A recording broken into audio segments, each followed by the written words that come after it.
Good day, everyone. Wherever you're joining from today, I warmly welcome you and I thank you for taking our time to be part of this important conversation. My name is Dofo Francis, and I'm speaking to you from Taraba State in northeastern Nigeria. It is truly an honor to be part of the 10th annual Interfaith Awareness Week. I want to sincerely appreciate the organizers for creating this global platform where people from different faiths, culture, and countries can come together not only to celebrate our diversity, but also to work together for the common goal. So today, I invite you to join me on a journey. This presentation is not simply about climate change. It is not simply about tree planting. It is not simply about my own state, Taraba State. Rather, it is about something much more bigger. It is about the people. It is about hope. It is about responsibility, and most importantly, it is about what becomes possible when people of different faiths unite around one shared purpose, the protection of our common home. So today I'll be talking on a topic called Greening Taraba, Interfaith Climate Action for a Sustainable Future. I hope that by the end of this presentation, you will not only understand why climate action matters, but also discover practical ways to which you, your family, your place of worship, and your community can become part of the solution. I hope that we aren't going to be part of the problem, but we are going to be problem solvers as part of the solution. Now, before we begin this discussion on climate change, I would like us to reflect together. I would like you to think about your own community, where you're watching from today. Let's do a little exercise. Close your eye for just a moment and picture your hometown. I hope our eyes are closed. Now, think about the landscape. Think about the rivers. Think about the forest. Think about the farms. Think about the weather. Now then, think about the people. Now, ask yourself a very simple question. Has your community changed over the last 5 to 10 years? Do other people speak about how the weather used to be different? Have you noticed hotter temperatures, longer dry seasons, unexpected flooding, disappearing trees? Now perhaps farmers now in your area complain that rainfall no longer come when expected, just as in my location. And it could be that rivers have become more smaller, maybe storms have become stronger, or maybe everything still appears normal. Now, you can open your eye. The reason I ask this simple question is because climate change does not look exactly the same everywhere. Every community has its own climate story, the same way as individuals we have our own climate story. Today, I will share the story of Taraba State in Nigeria, where I stay. But as I do so, I encourage you to compare it with your own experience. I'm only using Taraba State as a context because our communities may be separated by 1,000 kilometers. Many of these challenges we face as almost similar. We may be separated by location, but the challenges we face are almost the same. Whenever I speak about climate change to young people like myself, I prefer to begin with a story instead of a scientific fact, because climate change isn't all about scientific theories.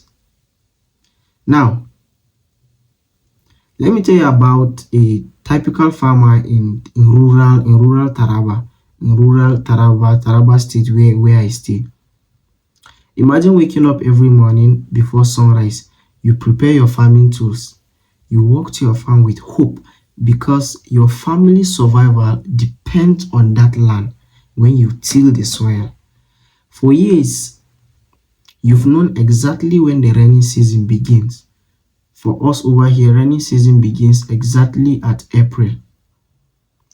Your parents knew, your grandparents knew, planting season followed a familiar pattern and it never stops. But suddenly, things begin to change. The rains arrive, it arrives late.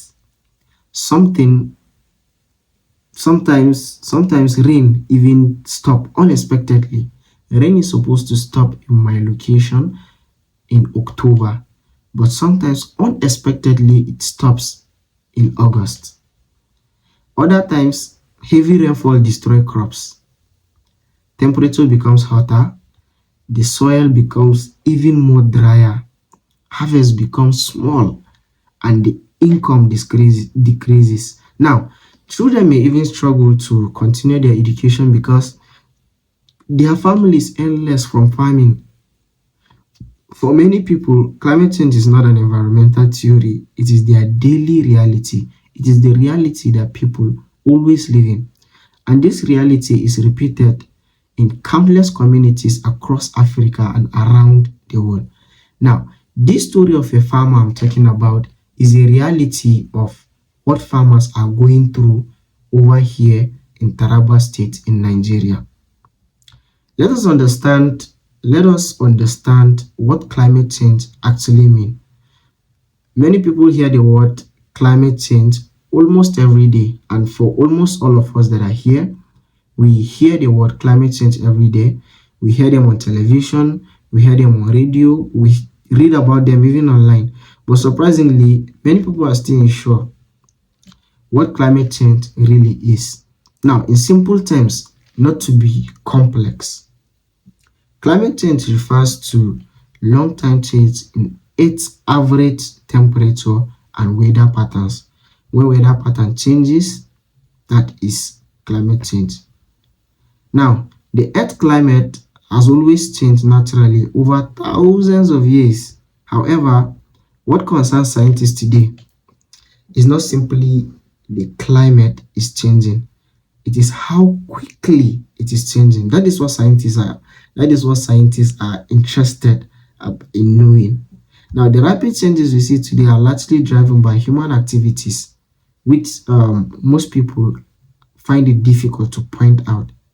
This means that while nature plays a role, much of today's climate crisis is linked to the way humans interact with their environment.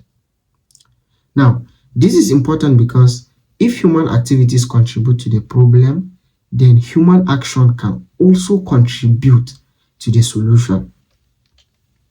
To understand climate change more better, let me use a simple example. Imagine wearing a blanket at night. The blanket keeps your body warm by trapping heat close to you. Now, imagine adding another blanket, then another one, and you add another one. As soon as you become too warm, the earth has something similar to that. Now, around our planet is a layer of gases called the atmosphere. This layer of gases is called the atmosphere. These gases naturally trap some of the sun's heat, making life possible for us. Now, without this natural greenhouse effect, Earth will be far too cold for humans, animals, or plants to survive. The problem begins when human activities release excessive amount of greenhouse gases such as the carbon dioxide and methane. The atmosphere becomes like a blanket that is too thick. More heat becomes trapped, the earth becomes warmer, the warming affects weather systems across the planet. That is the basic science behind climate change. Now, this is just a scientific explanation of what climate change is all about. What human activities contribute the most? There are several of it. There are several of it. One is the burning of fossil fuels such as coal, oil, and natural gases. These fuels power vehicles.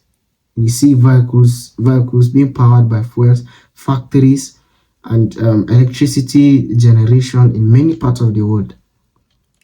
Another major contributor is deforestation. We plant trees, we cut down trees without planting trees. When forests are destroyed, we lose one of nature's most effective ways of removing carbon dioxide. At the same time, the carbon stored inside these trees is released back into the atmosphere. Poor waste management also contributes. Yes, poor waste management. Now, open burning of waste releases greenhouse gases and air pollutants. Industrial pollution adds even more emissions to the atmosphere.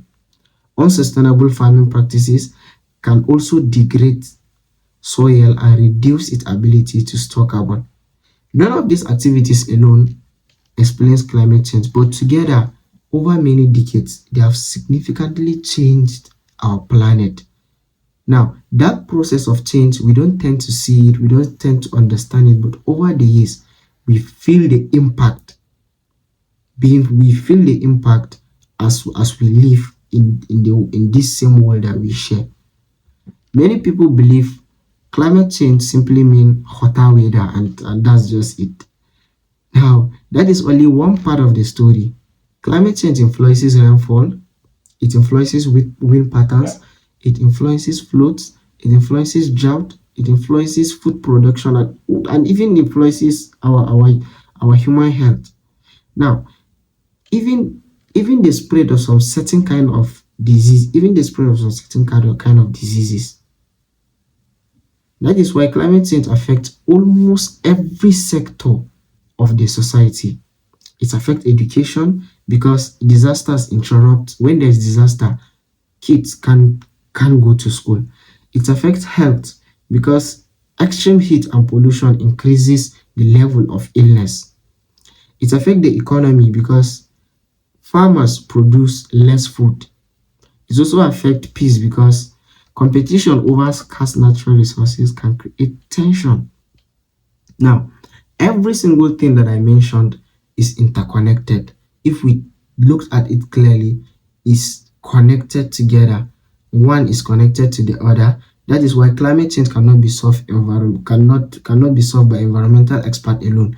Not just environmental expert should involve in in in climate change to solve our environmental problem. It requires everyone. It requires both teachers, students, religious leaders, government, scientists, business people, young people like us. It requires community members and everyone. Everyone needs to be part of this solution. Now, at this point, someone may start asking himself questions. Why are we discussing climate change during an interfaith gathering? This is actually an excellent thought. It's actually an excellent question to think about because regardless of our different beliefs, we all share one earth. We all breathe the same air. We all depend on healthy ecosystem. We all drink water. We all need food. Climate change does not ask what religion you or me belong to. Flood does not discriminate when it comes to take away our houses, take away our resources. Pollution does not also discriminate. That therefore our responses should also rise above our differences. This realization forms the foundation of interfaith climate action. Now we understand what climate change is. The next question becomes even more important. If climate change affects all of humanity, what responsibility do people of faith have? What responsibilities do people of faith, people in churches, people in mosques, people, the Buddhists, and all religions over the world? What responsibilities do they have? Now, we have a better understanding of climate change, and I want us to explore another important question. What does faith have to do with climate change? At a first glance, some people may think the two are completely interrelated, climate change and faith.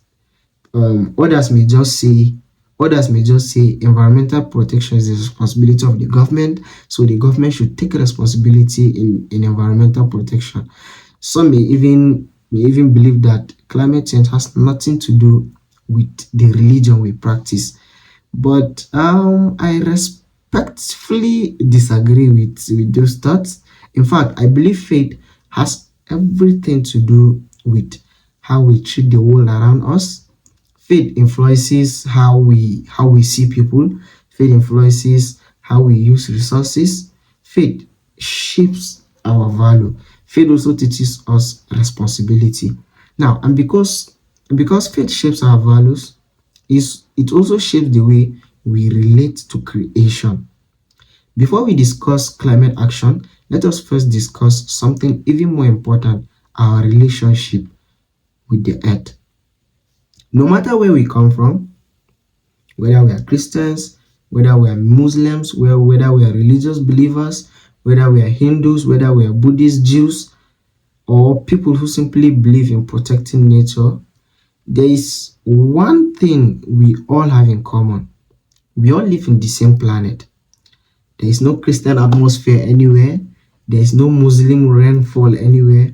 There is no Jewish sunshine anywhere. There is no Buddhist oxygen anywhere. The air we breathe belongs to all of us. The rivers flow through communities of different religion. Our forests protect shelter regardless of our belief. Now, do you now see that nature has no belief? Nature only reminds us that although humanity may be divided by language, nationality, politics, or religion, we are united by one shared home, that is the earth. Now, that shared home is the earth, and it is also our planet. And if our home is in danger, then protecting it becomes everyone's responsibility.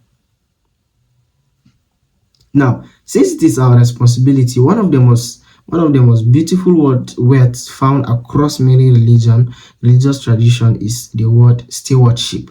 Every religion has this word called stewardship. But what does stewardship really mean? Stewardship simply means carrying responsibility for something that has been entrusted to you.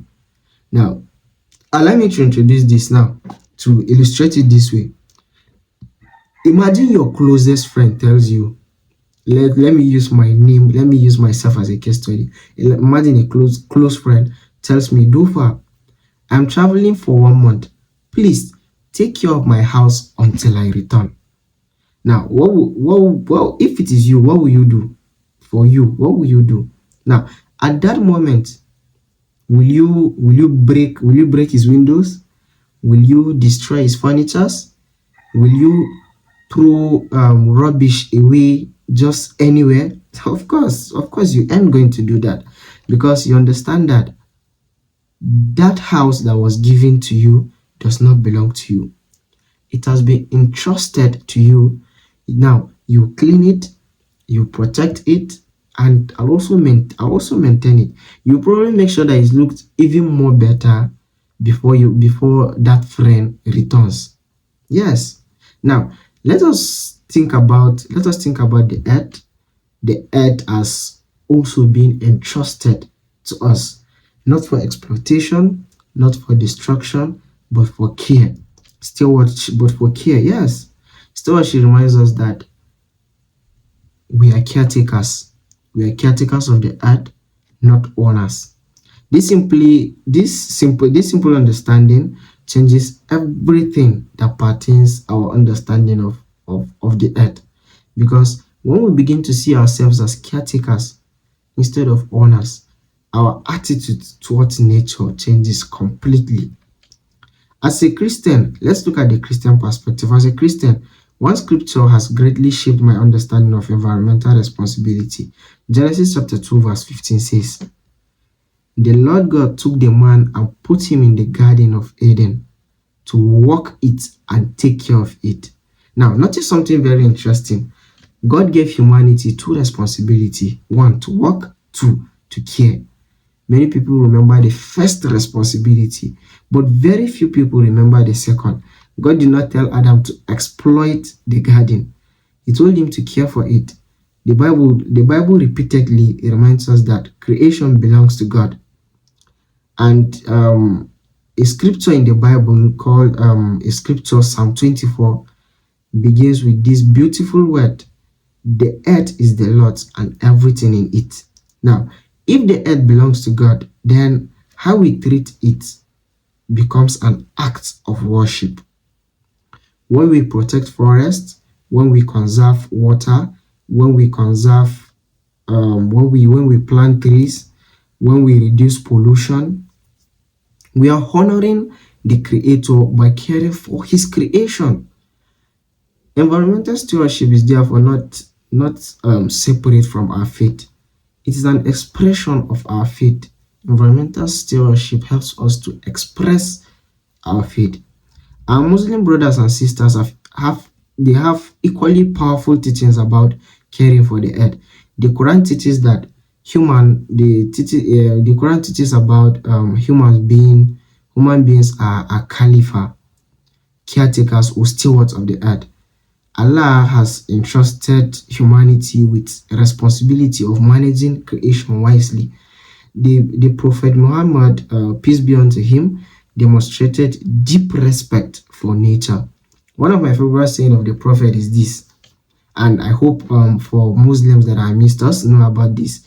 If the day of judgment comes, while one of you has a seedling in his hand, let him plant it. Think about how profound that teaching is. Even if the world was ending, the Prophet still encouraged planting. Why? Because planting a tree is an act of hope. It is an act of faith. It is an act of responsibility. Islam also discourages waste. Yes, the Quran teaches moderation in the use of resources. Even when performing ablution inside a flowing river, Muslims are taught not to waste water. Imagine if the whole world live by that principle. How much water could we save? Now, long before, let's look at the African traditional wisdom. Long before climate change became a global discussion, long before international climate conferences, African communities already understood the importance of living in harmony with nature. Many traditional communities regarded forests as sacred. Certain trees were protected, yes. Certain rivers were respected. Nature was not viewed simply as a resource. It was part of community identity. Many elders thought that if you destroy nature carelessly, you eventually destroy yourself as a person. Although modern societies change significantly, but there is still much wisdom we can learn from these traditions. One, respect; two, balance; three, responsibility; and also living in harmony with creation. As I studied different faith traditions, something remarkably became clear to me. The language may differ, the scripture may differ, the tradition may differ, but the message is similar: care, protect, respect, serve, love. Now, these key values appear across all faith traditions. This means climate action does not belong to one religion. It belongs to humanity. It belongs to all of us as humans. The realization is just powerful, because if protecting creation is a shared value, then protecting creation can also become a shared mission that we can all share together and pursue. Now, allow me to ask one simple question again. Can one religion solve climate change alone? Now, I believe we all know the answer. The answer is just no. Can one government solve it? It's still no. Can one organization solve it? No. Climate change is too large, it is so broad, it affects billions of people across the world. That means the solution must also involve billions of people. Interfaith collaboration allows us to move beyond our differences and focus on what unites us instead of asking what makes us different. We begin asking, what can we accomplish together?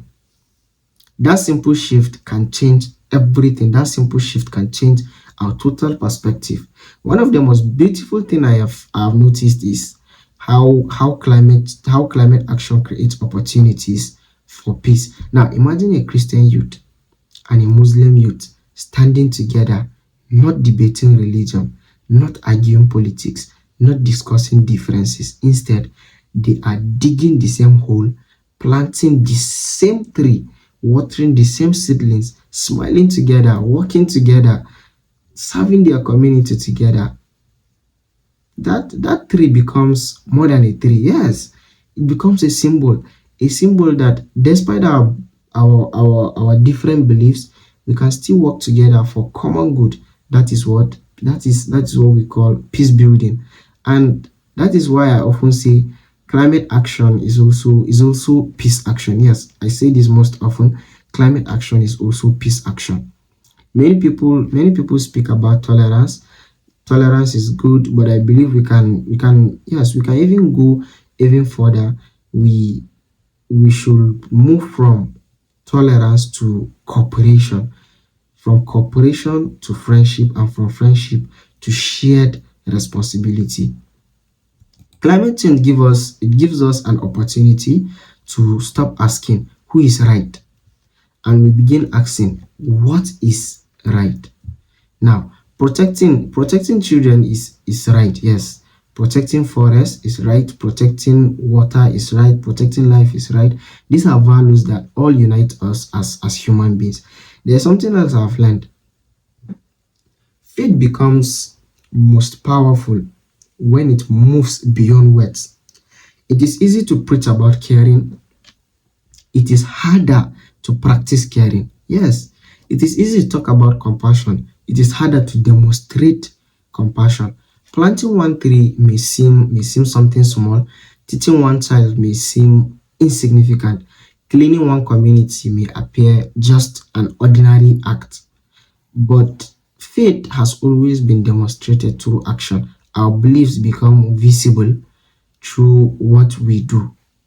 As the saying goes, faith is not only what we say, faith is what we live. Now, we understand that climate action is not only an environmental responsibility, it is also a moral responsibility, it is also a spiritual responsibility, a shared human responsibility. The big question now becomes, how do we translate these beautiful values into practical solutions? How do conversations become movement? How do young people become environmental leaders? How do schools become centers of climate education? How do communities begin transforming themselves? To answer these questions, I would like to bring you back to my home, Taraba State, and share how all these principles have been translated into practical action through climate education, youth engagement, and community participation. Remember earlier I told you I'm going to use Taraba State as a context to explain these realities. Now that we've explored climate change and our shared responsibilities as people of faith, I would like us to take a very special place. I would like to introduce to you my home, Taraba State. Taraba State is actually located in the northeastern part of Nigeria. It is one of the most naturally beautiful states in Nigeria. It is often called nature's gift to the nation. And when you visit Taraba State, you quickly understand why our state is blessed with magnificent mountains, beautiful waterfalls, dense forest, fertile farmland, flowing rivers, wildlife, greener landscape, and rich biodiversity. Now, Taraba is also home to many ethnic groups, cultures, and religious and many religions living together all in peace. It's a place where diversity is part of our everyday life. People speak different languages, they worship differently, they celebrate different traditions. Yet, despite these differences, everyone depends on the same environment. Everyone depends on fertile land. Everyone depends on clean water. Everyone depends on healthy forest. Nature really has no boundaries. That is why the environmental stewardship belongs to everyone. When I was growing up, nature was something we often took for granted. The rainy season came almost exactly when people expected it. Farmers understood the seasons.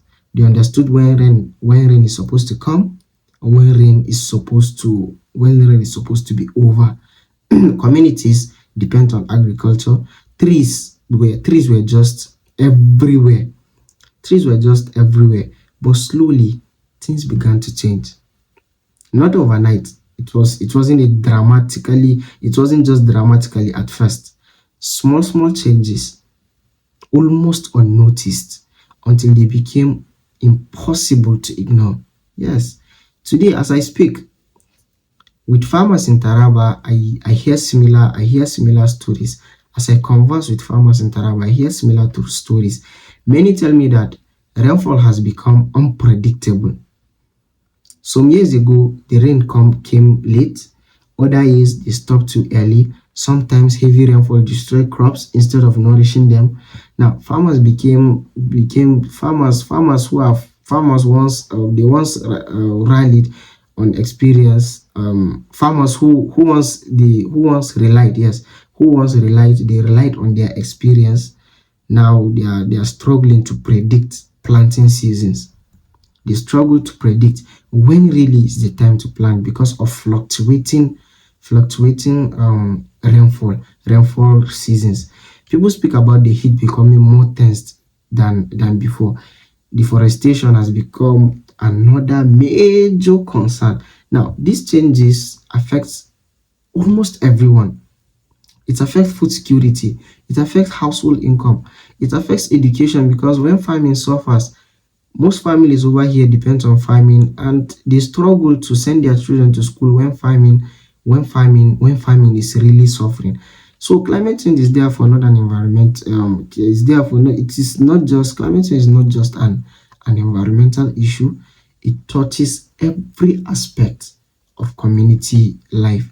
Now, people often ask me, Dufa, what made you become passionate about climate change? This is a question that I've received from a lot of people. It wasn't just a dramatic moment. There wasn't one life-changing event or I attended an event and something changed. It was just a gradual realization. As I traveled through different communities in my state, as I interacted with young people, I listened to teachers, I listened to farmers, I realized one important thing. Many people were already experiencing climate change, but very few understood why it was happening. Even fewer believed they could do anything about it. There was really a gap that need to be filled. Not simply it wasn't a funding gap, it wasn't a technology gap, it was an education gap. People needed knowledge, yes. People needed hope. People needed practical solutions. And I began asking myself a simple question. What if climate education reached communities before climate disasters became worse? That question became the beginning of a journey which I began. Whenever people hear the word climate action, many immediately think about planting trees alone. Planting tree is very important. It is important, but I believe something must happen before first tree goes into the ground. People must understand why that tree matters. Without education, tree planting becomes an event. Yes, without proper education, tree planting becomes just an event. With education, tree planting becomes a movement. Imagine giving someone medicine without explaining the illness. They may make it once, but they probably won't understand why climate education works. It works the same way. When people understand the problem, they begin changing their behavior. When behavior changes, communities begin changing. That is why we decided to place climate education at the center of our work over here in Nigeria, because informed communities make better environmental decision. Now, why we started our outreaches with schools, and why we started with school was that we considered where to begin, and another question emerged: who should we teach first? Government officials, or community leaders, or farmers, or religious leaders? All of them are very important, but we decided to begin with young people. Why? Because today's students are tomorrow's decision makers. The child sitting in a classroom today may become tomorrow's governor, tomorrow's teacher, tomorrow's engineer, tomorrow's pastor, tomorrow's imam, tomorrow's environmental scientist. If we inspire one child today, that child may influence an entire community tomorrow. Now, allow me to take you into one of our climate education session. Imagine walking into a classroom filled with students. Some are curious, some are excited, some have never heard the word climate change. Yes, that's how fun it is for most of our communities over here. Now we'll begin with a simple question. What changes have you noticed in your community? Has the weather changed? Have you noticed fewer trees? So we ask these questions. We make the learning in form of a conversation, not just a lecture. One lesson I've learned in this is people rarely change because of statistics. You might bring up statistics, but that doesn't change people. People change because they connect emotionally. Instead of simply talking about carbon dioxide, we talk about farms. Instead of beginning with greenhouse gases, we begin with what? We begin with families. After learning comes the exciting part of what we do: action.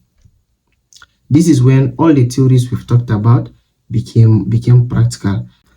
One important day I will never forget is when we a journey we took to educate students and plant trees in a school called the UMC Engineer Seminary in Jalingo, Taraba State.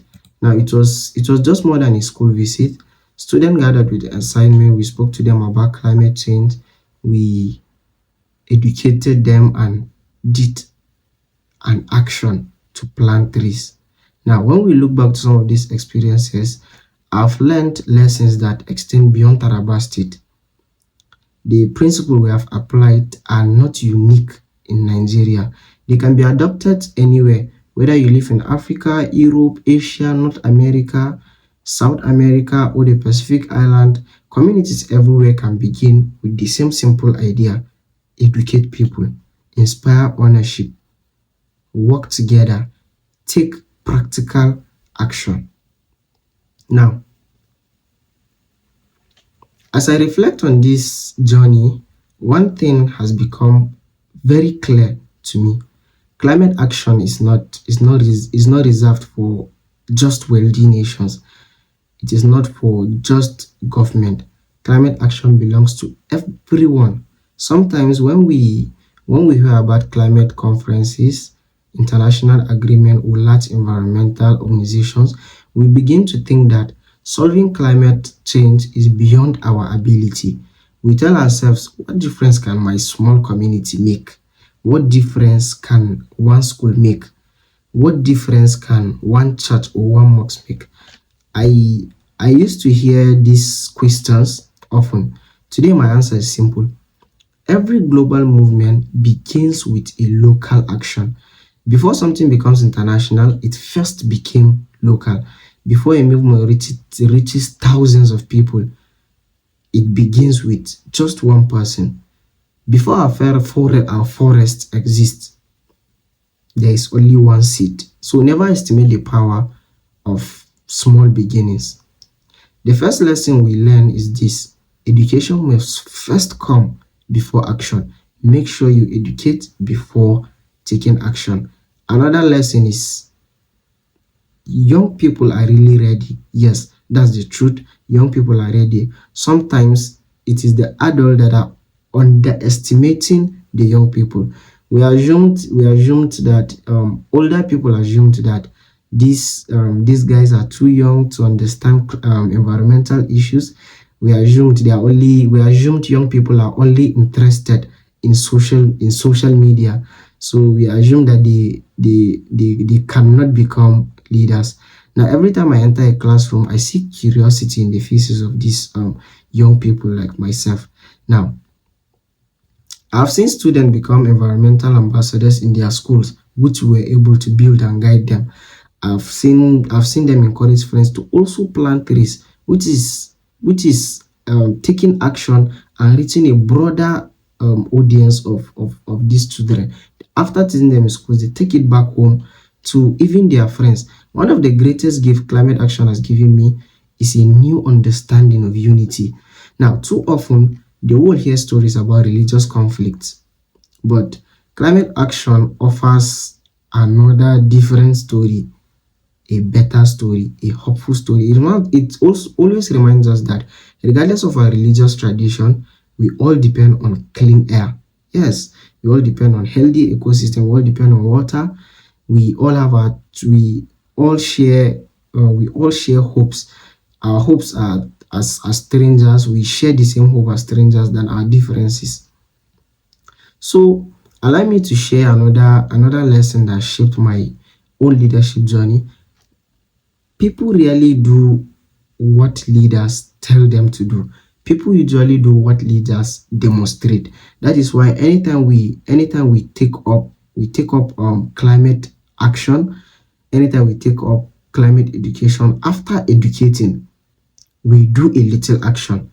When we talked about planting trees, we make sure that we plant a tree so these children can see and also practice. Another lesson that also continues to inspire me every day and every moment is every movement begins with a conversation. One conversations one conversation can become an idea, and one idea can become a project, and that project can inspire another community, and that community can inspire a state. Before long, a movement is born. Sometimes we underestimate conversations because we because some of these conversations may seem small, but conversations can change mindset. Yes. Now, as our work continue, another lesson became obvious. We could not do everything alone, and that is perfectly okay. That's the truth. As we continue to go, we realize that we cannot do everything alone, and we that is where we understood that partnership is not really a sign of weakness. It is a sign of wisdom. And teachers bring education, faith leaders bring influence. So when we bring all these things together, that is partnership. We believe that together when we come together, we will have enough wisdom to impact our world. One thing I never expected was how hope spreads. When students see other students planting trees, they really want to join. Yes. Imagine throwing a small stone into a still lake, into a lake. The stone is small, but the ripple continue expanding far beyond the point where the stone entered the water. Climate action works exactly the same way. Teach one child, that child influences a family influences neighbors, neighbors influences a community, community influences a nation, nation underestimate your ripple. Not okay, you shouldn't at any point you shouldn't underestimate your ripple, because at one point you plant a seed in one point, but at that point you are going to diversify. Now, as we prepare to conclude, I would like to leave you with one final challenge. Throughout this presentation, we have explored science, we've explored faith, we've explored leadership, education, community action, partnership, hope. Now comes the most important question. What happens after this conference? What happens after you've heard about climate change? I want you to move. I want you to move from learning to commitment, from inspiration to taking up responsibilities, from listening to becoming ambassadors of climate action wherever you live. Now, as we come to the end of this presentation, I would like us to pause and reflect on everything we have discussed. One, the last minute we have journeyed together. We have explored what climate change is and why it matters. We have reflected on our shared responsibility as people of faith. We have journeyed to I've taken you to Taraba State, my hometown, to see how climate education and environmental action are transforming lives. We have discovered that small conversations can grow into powerful movement. Now, I want to ask you one final question. What kind of future do you want to leave behind? What kind of future do you really want to leave behind? Every generation faces defining moments. There are moments when history quietly asks, what will you do? Yes, I believe climate change is one of those defining moments. Future generation may never know our names. They may never know where we lived. They may never know the titles we held, but they will certainly live with the consciousness of the decision we make today. I often think about children. Whenever I visit schools, I look at the faces of the student sitting before me. Some are dreaming of becoming doctors, some are dreaming of becoming engineers. They all have dreams, but those dreams depend on the kind of planet we leave behind. What good is educating children if climate disaster take away their opportunities? So our responsibility is not simply to prepare children for the future. Our responsibility is to prepare a future for our children. That is why climate action really matters. Throughout my today's presentation, I have used this phrase climate ambassadors. But what does that really mean? A climate ambassador is not necessarily a scientist. A climate ambassador is not someone with a university degree. It is maybe a university degree in environmental studies. Every one of us can become a climate ambassador. Every single one of us.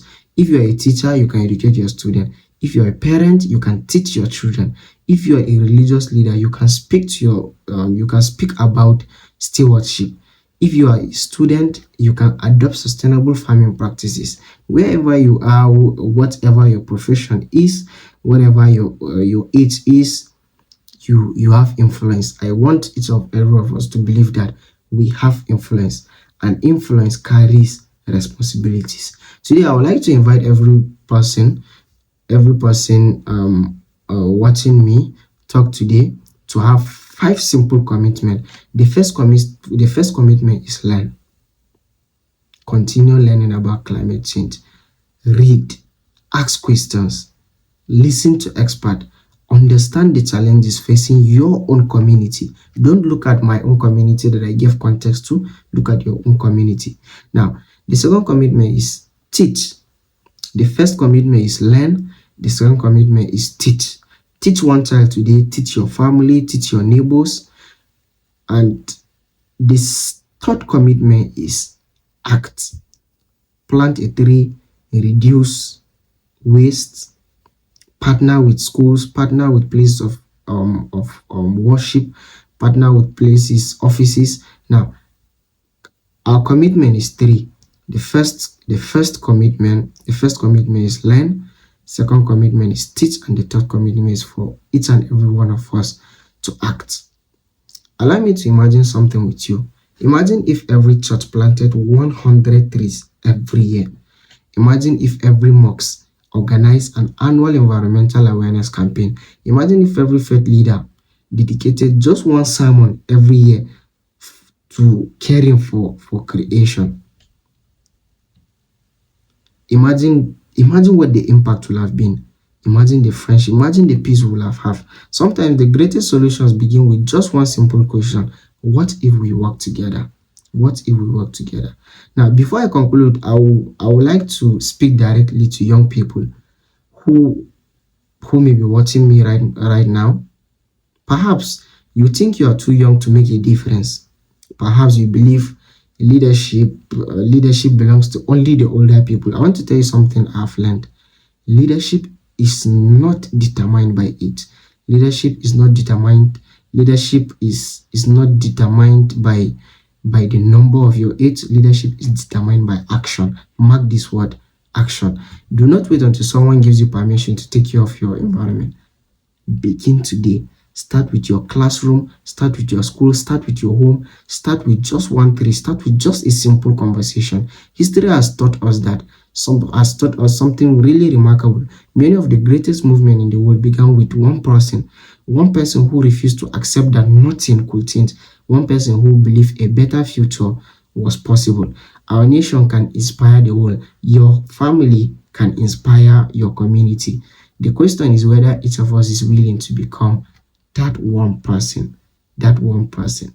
Now, throughout this presentation, we've spoken about climate change, but if you listen carefully, this presentation has never really been about climate change alone. It has been about hope, it has been about responsibility, it has been about compassion, it has been about leadership, it has been about what humanity can accomplish when we choose cooperation instead of division. We have just one planet that we need to protect. We have our shared responsibility. This is the true meaning of interfaith climate action, where we come together from different faiths to take action. I would like to leave you with a quote that was deep. That quote has deeply shaped my understanding of environmental stewardship. The quote is, "The earth is not a gift from our parents. It is a treasure we borrow from our children." Every time I reflect on this word, I am reminded that we are temporary caretakers. We did not create the forest, we did not create the rivers, we did not create the mountains. We inherited them. One day we will pass them on. The only question is, in what condition will we leave them? Will we leave them here? Are we going to leave a healthier forest, cleaner rivers, more informed communities? That decisions belong to us totally, and it begins today. So I invite you to become more than observers, become environmental stewards, become educators, become bridge builders. Wherever you live, whatever your faith is, whatever your profession, whatever your age, do not wait for someone else to begin. Be the person who starts the conversation. Be the person who plants the first tree. Be the person who inspires the next generation. Because the future will not remember us for the conferences we attended, it will remember us for the life we changed, for the forest we restored, for the communities we united together. May God bless you. May He bless your communities. May He bless our shared home, which is the earth. And may He give us the wisdom, courage, and compassion to protect it together. So thank you very much. And I remain do for Francis. So feel free to reach out to me in any of my social media handles, or via email, or via WhatsApp messages. Thank you very much. I love you all. I forgot to mention, I'm the founder of Eco Unity Initiative, and our tag is Different Faiths, One Earth. Thank you very much. Love you all, and wish you a more successful conference in the rest of the sessions that we are going to have. Thank you very much.